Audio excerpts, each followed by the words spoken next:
Remember the atoms and molecules discussed in Unit 2? These atoms and molecules join together to form cells. The average adult human has between 10 to 100 trillion cells that all work together to keep you alive.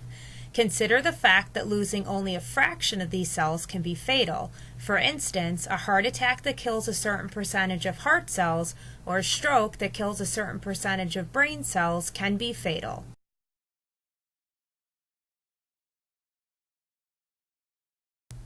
Cells are the smallest units that retain the properties of life. Some properties of life include metabolism, having DNA, and being able to divide or reproduce. All living creatures are composed of cells, which is why studying cells is so important to the study of life. Organisms may be unicellular, which means single-celled, or multicellular, having more than one cell.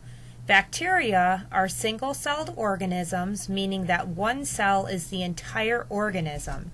Humans, of course, are an example of a multicellular organism having over 1 trillion cells. Cells within a multicellular organism, such as humans, are specialized to perform specific functions. For example, humans have nerve, muscle, and skin cells, all with different structures and therefore different functions. The study of cells began back in 1660 when English physicist Robert Hooke identified cells under a magnifying lens, thus founding the field of cell biology. For close to 200 years, scientists continued to study these magnificent little structures, and this led German biologists Schleiden and Schwann in 1839 to formulate what's called the cell theory. The first two parts of the cell theory state that all organisms are made of cells, and cells are the fundamental units of life. A few years later, in 1855, the German physiologist Virchow added the third component of the cell theory, stating that all cells come from pre-existing cells. Cells are tiny. Close to 10,000 of them can fit onto the head of a pin. Therefore, we utilize microscopes in order to visualize them. Light microscopes are the type of microscopes used in biology classes. They use light to illuminate a specimen, and they magnify the specimen from 40 to 400 times. Electron microscopes, which are used in very specialized research labs, can magnify a specimen up to 1 million times. This figure shows relative sizes of small and large structures on a logarithmic scale all the way from atoms to humans.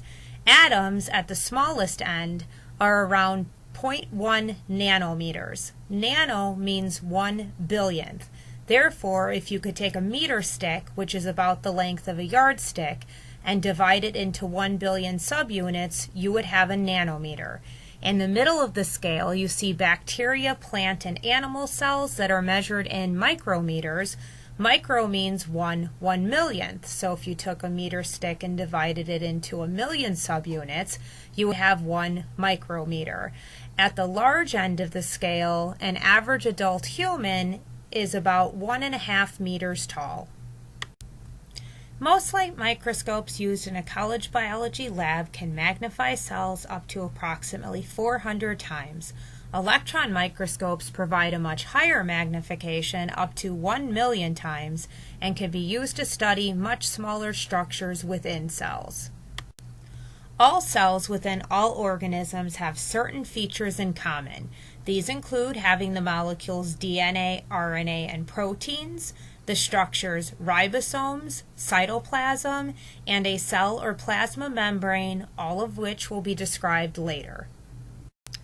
Another common feature of cells is that they are small, usually around 1 to 100 micrometers long. So this begs the question, why? Well, keep in mind that cells need nutrients to enter the cells, and they generate waste products that must exit the cell. As a cell enlarges, the volume inside the cell, called the cytoplasm, increases faster than the surface area surrounding the cell, called the plasma membrane. Therefore, if a cell's cytoplasm gets too big, the plasma membrane will be too small for sufficient material exchange to support the inside of the cell. Also keep in mind that the bigger a cell gets, the more nutrients it would need to survive and the more waste products it would generate that it would need to get rid of. Notice that as a cell increases in size, its surface area to volume ratio decreases. When there is insufficient surface area to support a cell's increasing volume, a cell will either divide or die.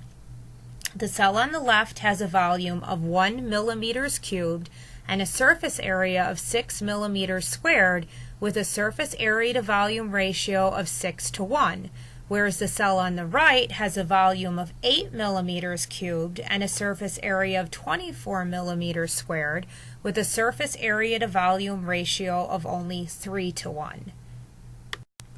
Over 1 million organisms have been discovered on Earth, all of which have a unique name.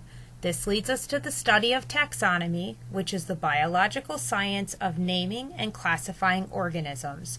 All organisms are classified into one of three general domains: bacteria, archaea, or eukarya.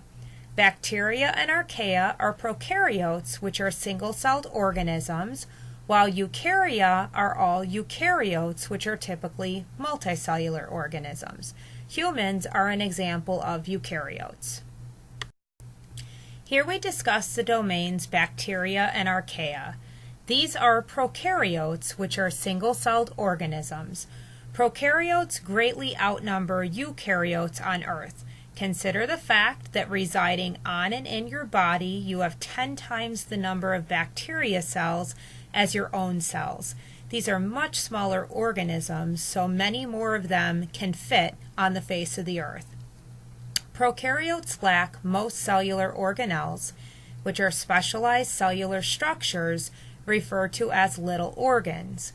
What prokaryotes do contain is a cell wall, which is the outer boundary that provides the cell protection and shape, a plasma membrane, which is a layer right inside the cell wall, a cytoplasm, which is the fluid area filling the inside of the cell, ribosomes that produce proteins for the cell, a nucleoid region that contains a single chromosome made of DNA, this is the cell's genetic material, food granules that store nutrients, and flagella which allow the bacteria or archaea cells to move.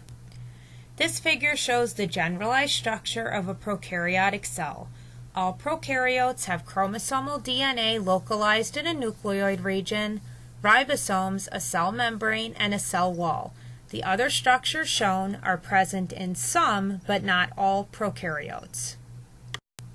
Here we discuss the domain eukarya. Eukaryotes are typically multicellular organisms, but there are some examples of single-celled eukaryotes, such as yeast. All eukaryotes have cells that contain many specialized structures called organelles, which, as mentioned, prokaryotes lack. The domain eukarya is divided into 4 kingdoms as follows: protists, fungi, plants, and animals. An example of a protist is algae. An example of a fungus is a mushroom. An example of a plant is a violet, and an example of an animal is a dog. Each organism has a unique genus species that identifies the individual organism. For example, humans are identified as Homo sapiens. From an evolutionary perspective, it's thought that prokaryotes resided on Earth first, and perhaps that a bacteria cell fused with an archaea cell to yield the world's first eukaryote.